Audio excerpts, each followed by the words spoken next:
우리 하나님 말씀 열왕기상 19장 1절로 5절 말씀입니다. 약성경 548면 열왕기상 19장 1절로 5절 말씀입니다. 자, 우리 한 목소리로 다 같이 시작. 아합이 엘리야가 행한 모든 일과 그가 어떻게 모든 선지자를 칼로 죽였는지를 이세벨에게 말하니 이세벨이 사신을 엘리야에게 보내어 이르되 내가 내일 이맘때에는 반드시 내 생명을 저 사람들 중 한 사람의 생명과 같게 하리라. 그렇지 아니하면 신들이 내게 벌 위에 벌을 내림이 마땅하니라 한지라. 그가 이 형편을 보고 일어나 자기의 생명을 위해 도망하여 유다에 속한 브엘세바에 이르러 자기의 사환을 그곳에 머물게 하고 자기 자신은 광야로 들어가 하룻길쯤 가서 한 로뎀나무 아래에 앉아서 자기가 죽기를 원하여 이르되 여호와여 넉넉하오니 지금 내 생명을 거두시옵소서. 나는 내 조상들보다 낫지 못하나이다 하고 졸림나무 아래에 누워 자더니 천사가 그를 어루만지며 그에게 이르되 일어나서 먹으라 하는지라. 아멘. 할렐루야. 오늘 또 주의 은혜가 함께 하시기를 주님의 이름으로 축원합니다. 내가 아기가 태어나면은 울면서 아기가 태어날 때에 우리가 뭐라고 말합니까? 아이고 세상이 힘들고 어려우니까 울고 태어나는구나, 그렇게 말들을 합니다. 물론 이거는 어떤 과학적인 이야기가 아니고 상징적인 말이잖아요. 그만큼 우리에게는, 인생의 앞길에게는 고난과 어려움이 많이 있다. 그걸 우리가 우리에게 상징적으로 이야기하는 그런 해석이 되겠습니다. 신앙생활도 마찬가지입니다. 우리가 예배를 잘 드리고 교회 생활을 성실하게 하다가도 어느 순간에 흔들리면은 신앙의 뿌리가 흔들리는 그런 경우가 있어요. 은사도 체험하고 성령 충만한 삶을 살다가도 갑자기 무너지는 그런 경우가 있습니다. 사람들을 세워주고 연약한 사람들을 돕다가도 갑자기 어려움에 빠지는 그런 경우가 있습니다. 왜 그렇습니까? 오늘 엘리야를 통하여서 우리가 그 이유를 알 수가 있어요. 엘리야는 열왕기상 17장, 18장에 보면은 정말 놀라운 사람이었어요. 기적을 행하는 사람이었습니다. 그가 기도하니까 하늘에서 불이 내렸어요. 또 기도하니까 하늘에서 비가 내렸습니다. 기도하니까 사르밧 과부의 아이가 다시 살아났습니다. 기도하니까 없던 곡식통에서 곡식과 기름이, 가루와 기름이 떨어지지 아니하였습니다. 이렇게 엘리야는 놀라운 능력을 경험한 사람이었어요. 그런데 이렇게 놀라운 기적을 행하고 하나님을 경험했던 사람이 열왕기상 17장 18장에서 하나님을 경험했던 사람이 열왕기상 19장에 오면은 갑자기 추락해 버리고 맙니다. 그가 이 형편을 보고 도망하여 이르되, 형편을 보고 도망하여 이르되, 자기의 생명을 위하여서 도망하여 이르되 도망가 버렸다는 것이에요. 이세벨의 유혹 앞에서 내일 내가 너의 생명을 취하리라, 그렇게 하는 이세벨의 유혹 앞에서 엘리야는 자기 생명을 보존하기 위해서 브엘세바로 도망하였던 것입니다.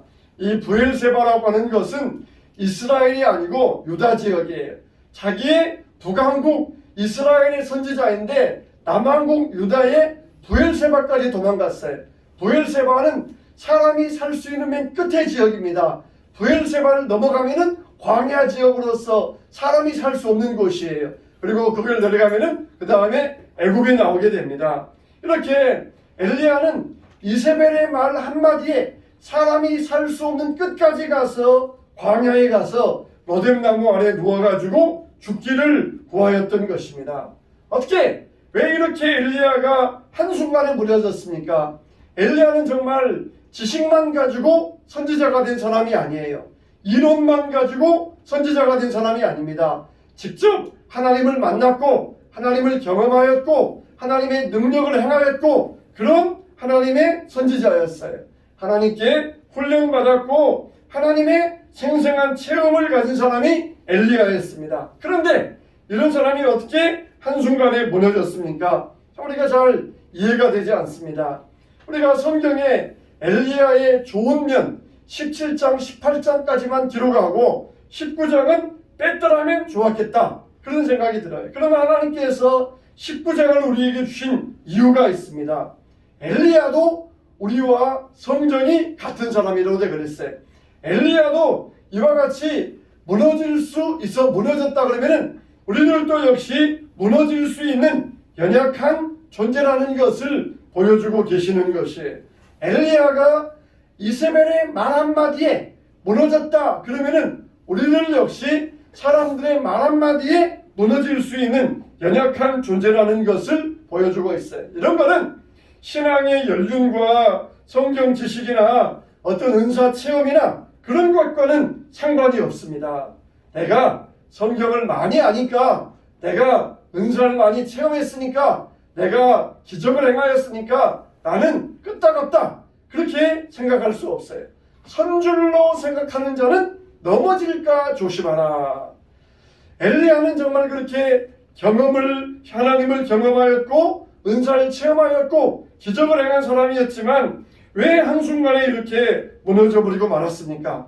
우리가 이 문제의 해답을 찾아서 혹시 여러분들 가운데에도 이런 위기 가운데 있다 그러면은, 이런 어려움 가운데 있다 그러면은 우리는 이 시험을 이겨낼 수 있어야 됩니다. 신앙의 삶은 우리는 당연한 삶을 살고 있는 게 아니에요. 엘리야가 당연하게 기적을 행하고 당연하게 말씀을 전하고 당연하게 신앙생활을 하였던 것이 아닙니다. 그에게도 수많은 시험이 있었고 무너지는 때가 있었던 것이에요. 그러면은 그렇게 열왕기상 17장 18장에서 하나님을 경험하고 기적을 행하였던 엘리야가 왜 19장에 넘어와서 무너져 버리고 말았습니까? 첫째는 우리의 초점을 확인할 수 있어야 됩니다. 신앙의 초점을 확인할 수 있어야 돼. 엘리야가 뭐라고 그랬습니까? 자기의 형편을 보고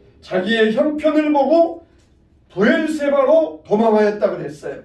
엘리야가 기적을 행할 때에는 오직 하나님만 바라볼 때였습니다. 하나님께서 엘리야에게 그리 시냇가에 가서 거기에서 내가 너에게 보내주는 음식을 먹고 시냇물을 마시라 그렇게 말씀하셨을 때에 엘리야는 오직 하나님만 바라보면서 말씀에 의지하여서 그리 시냇가에 내려갔던 것이에요. 아니 내가 얼마나 고생했는데 그리 시냇가로 보내십니까? 불평하지 아니하고 하나님 말씀을 믿고 그리 시냇가에 내려갔어요. 그 다음에 그리 시냇가에 물이 마르자 하나님은 이제 사르밧으로 가라고 하셨습니다. 사르밧으로 가서 부잣집으로 보냈습니까? 아니에요. 아무것도 먹을 것이 없는 과부의 집으로 보냈어요. 과부가 그 아들과 함께 마지막 남은 가루와 기름을 가지고 떡을 만들어 먹고 죽으려고 하는 그런 가난한 집으로 보냈습니다. 그러나 엘리야는 오직 하나님만 바라보았어요. 하나님께서 나를 여기에 보내실 때에는 하나님의 뜻이 있고 하나님의 계획이 있음을 내가 믿습니다. 그러면서 낙심하지 아니하고 사르밧 과부의 집에서 흉년이 끝날 때까지 기거하였던 것입니다. 갈멜산에 올라갈 때도 마찬가지였어요. 바알 선지자 450명, 아세라 선지자 400명과 영적인 전투를 할 때에도 숫자에 밀리지 않았습니다. 나는 혼자니까 그러면서 두려워하지 않았어요. 오히려 응답하실 하나님만을 바라보았던 것입니다. 그 결과 하나님께서 불로 응답하셨고 엘리야는 이 영적 전쟁에서 승리할 수 있었어요. 이랬던 엘리야가 왜 갑자기 무너지고 말았습니까? 이세벨의 말에 그가 이 형편을 보고 하나님을 초점을 가지고 바라볼 때에는 갈멜산상에서 850명 선지자와 850대 1의 싸움이었지만 절대로 물러나지 않았어요. 사르밧 과부의 집에서 아이가 죽었을 때에도 하나님만 바라보면서 아이를 살려냈습니다. 이렇게 하나님만 바라볼 때 엘리야는 절대로 흔들리지 않았어요. 그런데 이 형편을 보고 지금 그의 시선이 어떻게 되었습니까? 자기의 형편으로 그 시선이 옮겨지고 있습니다. 이세벨의 위협의 말에 그의 형편이 이제는 상황이 눈에 들어오기 시작했던 것이에요. 이렇게 엘리야는 오직 그동안 하나님만 바라보면서 어떤 두려움도 극복하고 절망하지 아니하고 낙심하지 않았습니다. 그런데 왜 이렇게 절망하고 말았습니까? 하나님이 보이지 않는 것이에요. 이제는 하나님이 보이지 아니하고 이세벨의 위협이 보였습니다. 오늘 우리가 읽은 교동문에도 똑같은 말씀이 나와요. 여호와여, 내 하나님이여 나를 생각하사 응답하시고 나의 눈을 밝히소서. 두렵건대 내가 사망의 잠을 잘까 하오며 나의 눈을 밝히소서. 다윗처럼 그렇게 위대했던 사람도 자기의 눈이 감겨질까, 사망의 잠을 잘까 내가 심히 두렵사오며 두려워했던 것이 내가 눈이 감겨지지 않게 해주시옵소서. 하나님을 바라보는 시선이 어두워져서 세상 형편이 눈에 들어오지 않게 해주시옵소서. 사망의 잠이 내게 들까 두렵사옵나이다. 이렇게 다윗은 고백하고 미리 신앙적인 예방을 하였던 것이에요. 내가 은사 체험했으니까, 내가 신앙에 열등이 있으니까 나는 괜찮을 것이다. 엘리야를 보면은 괜찮지 아니하고 다윗도 마찬가지였어요. 어릴 때부터 하나님의 능력을 체험하고 하나님을 의지하여 전쟁의 길을 달렸던 다윗도 내가 사망의 잠을 잘까 하오며 내 눈이 어두워질까 두렵습니다. 이게 지금 엘리야의 문제였고 두려움 앞에 있는 우리들의 문제인 것입니다. 우리가 하나님을 바라볼 때에는 두려움이 없어요. 그러나 하나님을 바라보지 아니하고 자기의 형편을 바라보기 시작하면서 두려움이 엄습하게 되었던 것이에요. 지금 여러분의 시선은 어디에 초점이 맞춰져 있습니까? 우리는 무엇을 보고 있으며 어디에 지금 시선이 가 있습니까? 지난 시간 어디에 주목하면서 세상을 살아왔습니까? 무엇이 여러분을 한숨 짓게 만들며 두려워하게 만들며 넘어지게 하고 있습니까? 하나님 때문입니까? 아니면은 다른 것 때문입니까? 만일 다른 것 때문이라 그러면은 그것이 하나님보다 크지 않다는 것을 깨달아야 됩니다. 우리가 가진 가장 근본적인 이 두려움의 원인은 하나님을 바라보지 않는 데 있어요. 엘리야처럼 하나님을 바라보지 아니하고 그가 이 형편을 보고 이 형편을 보았다는 거예요. 그가 하나님을 보고 두려워하지 않았다. 그래야 되는데 이 형편을 보고 이세벨이 자기를 죽인다, 군대를 보내겠다 하는 그 형편을 보았을 때에 엘리야는 두려움이 엄습해 왔던 것이에요.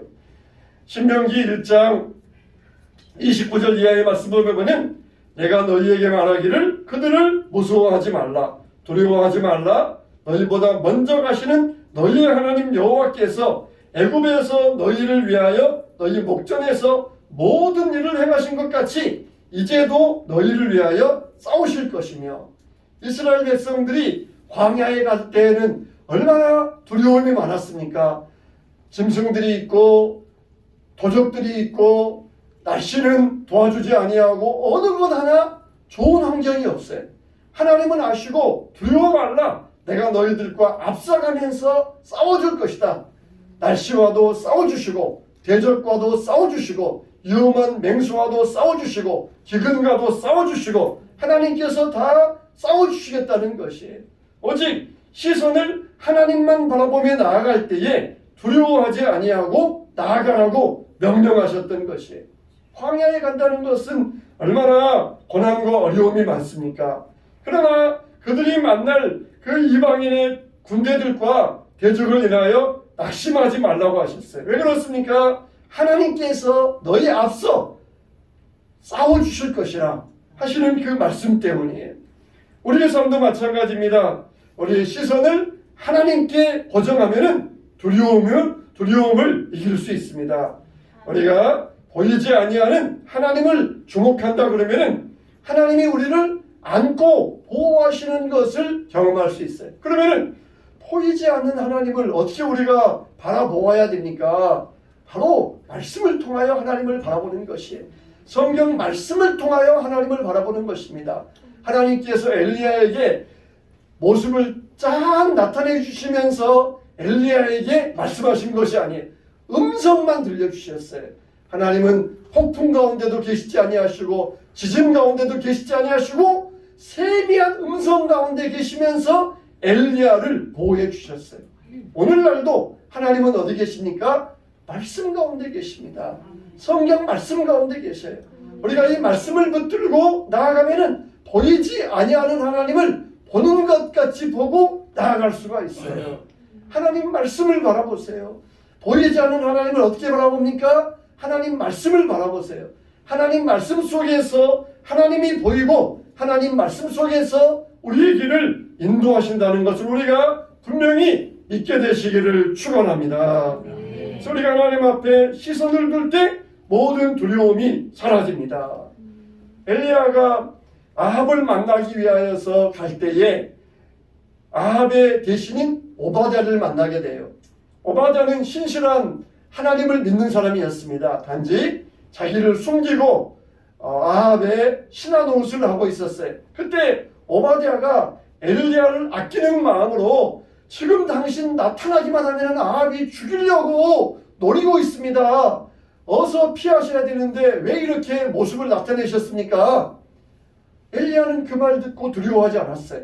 하나님께서 가라 하신 그 말씀 때문에 엘리야는 두려워하지 말고 오바댜에게 가서 내가 여기 있다고 알려라 그러면서 담대했던 것입니다. 아합이 자기를 죽이려고 하는 것을 알았어요. 그러나 하나님의 말씀을 인하여서 두려워하지 않았어요. 그런데 이제는 엘리야에게 이 형편을 보고 그 시선이 하나님에게서 이세벨의 위협 앞에 옮겨졌을 때에 엘리야는 극감적으로 낙심하였고 두려움이 그를 엄몰해 왔던 것입니다.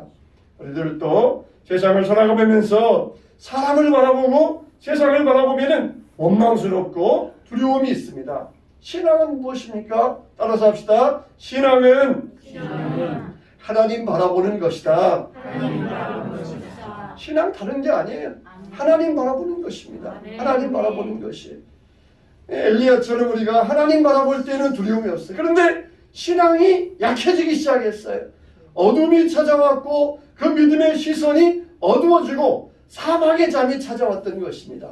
그럴 때 엘리야에게는 두려움이 왔고 하나님이 눈에 보이지 아니하고 이세벨의 위협이 보였던 것이 그게 문제입니다. 우리의 신앙의 초점을 확인해 보시기 바랍니다.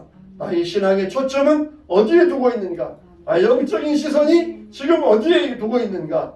무엇에 나의 시선이 머물러 있는가? 이걸 여러분들이 점검해 보시기 바랍니다. 우리의 시선은 오직 하나님께 두시기 바랍니다.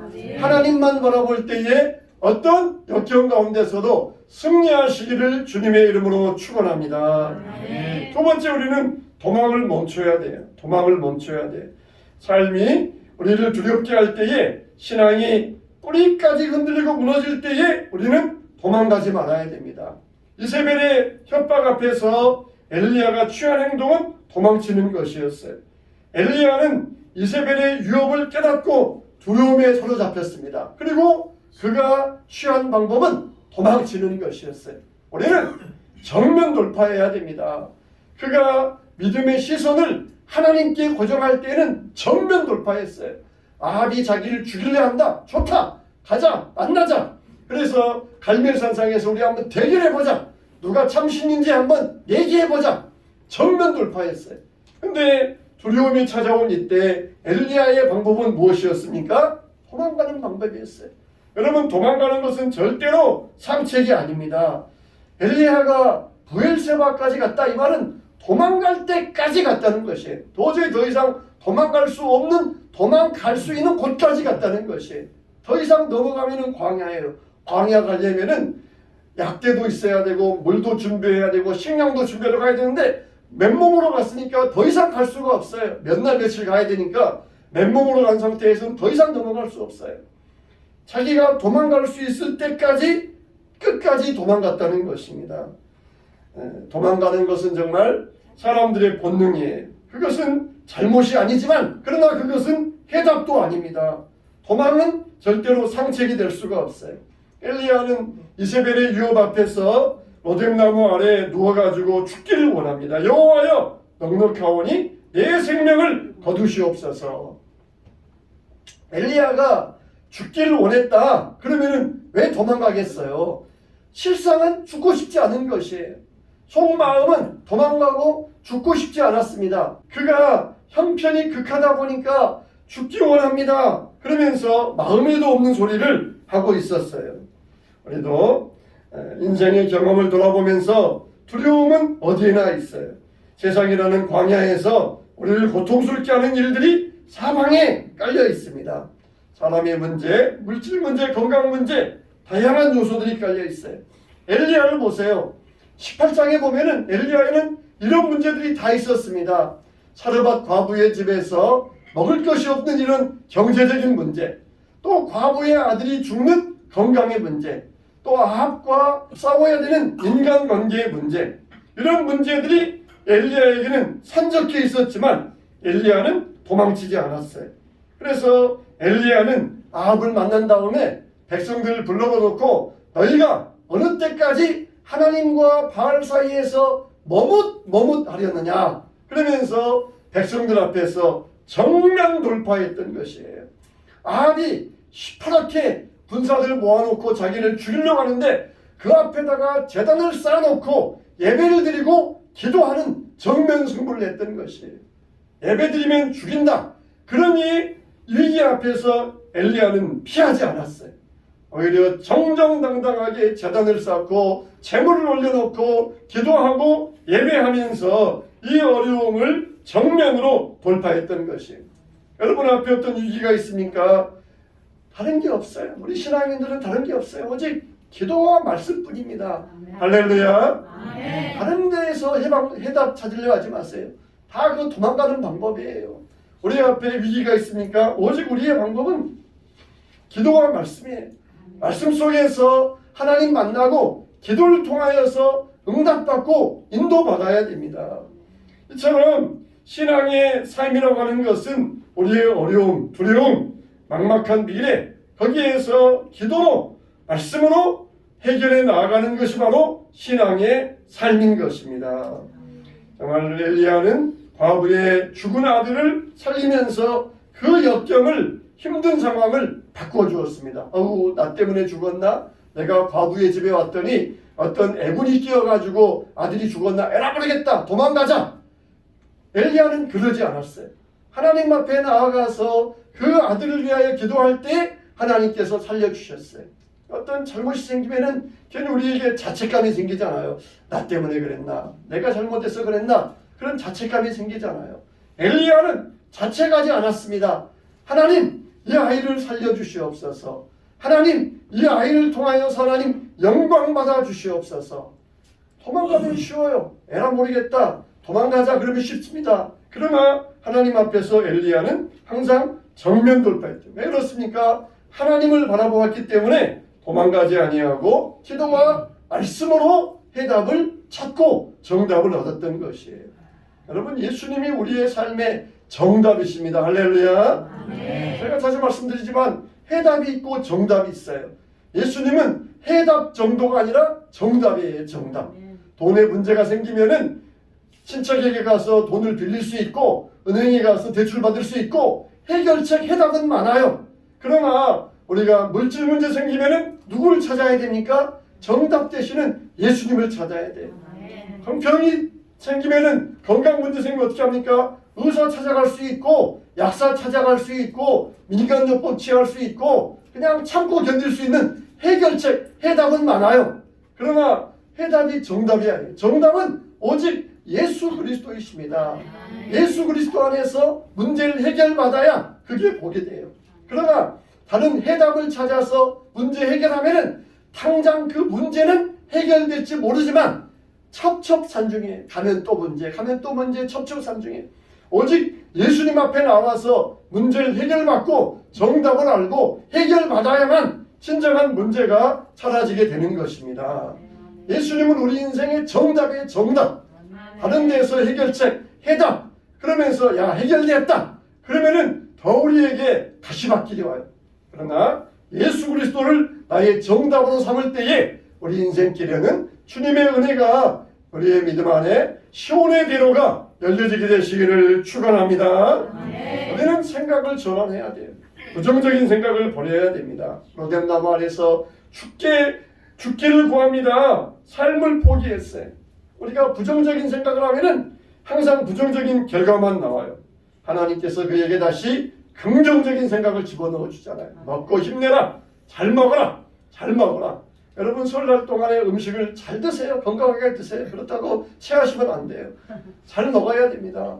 어쨌든지 환자에게 드세요. 하는 이유는 뭡니까? 의사들이 보니까 먹으면은 살더라는 거예요. 아무리 환자라도 먹으면은 안 죽더라는 것이에요. 그러니까 먹어라. 드십시오. 그래서 우리가 환자들에게도 드시라고 권면을 하잖아요. 먹으면은 사람은 살게 돼 있어요.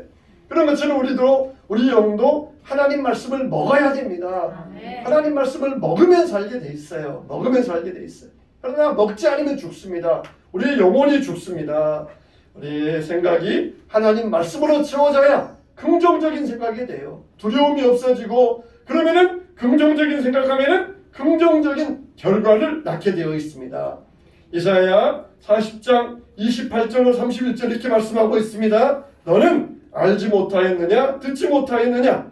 영원하신 하나님 여호와 땅끝까지 창조하신 이는 피곤하지 않으시며 번비하지 않으시며 명철이 한이 없으시며 피곤한 자에게는 능력을 주시며 무능한 자에게는 힘을 더하시나니 소년이라도 피곤하며 번비하며 장정이라도 넘어지며 쓰러지되 오직 여호와를 앙망하는 자는 새 힘을 얻으리니 독수리가 날개치며 올라감 같을 것이요 다른 박질하여도 곤비하지 아니하겠고 걸어가도 피곤하지 아니하리로다. 할렐루야. 얼마나 우리에게 긍정적인 말씀입니까? 여기 보면은 어떤 부정적인 말씀이 있습니까? 아무것도 없어요. 소년도 넘어지고 쓰러지지만은 여호와를 앙망하는 자는 새 힘을 얻으리니 부정적인 생각을 가질 때에 부정적인 결과가 오지만 긍정적인 생각을 가질 때에 긍정적인 결과를 얻게 한다는 것이에요. 하나님은 지금도 살아 역사하십니다. 우리를 두려움의 우물 가운데 버려두지 아니하십니다. 패배의식에서 빠져 좌절하거나 도망치지 마십시오. 아무리 고단하고 힘겨운 날지라도 예수님이 우리를 다 알고 계십니다. 주님을 바라보시기 바랍니다. 여러분의 시선의 초점이 어디에 있습니까? 하나님께 여러분의 시선을 두시기 바랍니다. 여러분이 날마다 더 성경을 가까이 하세요. 어쨌든지 성경을 가까이 하세요. 하나님 말씀을 암송하시고 하나님 말씀을 읽으시고 마음에 두세요.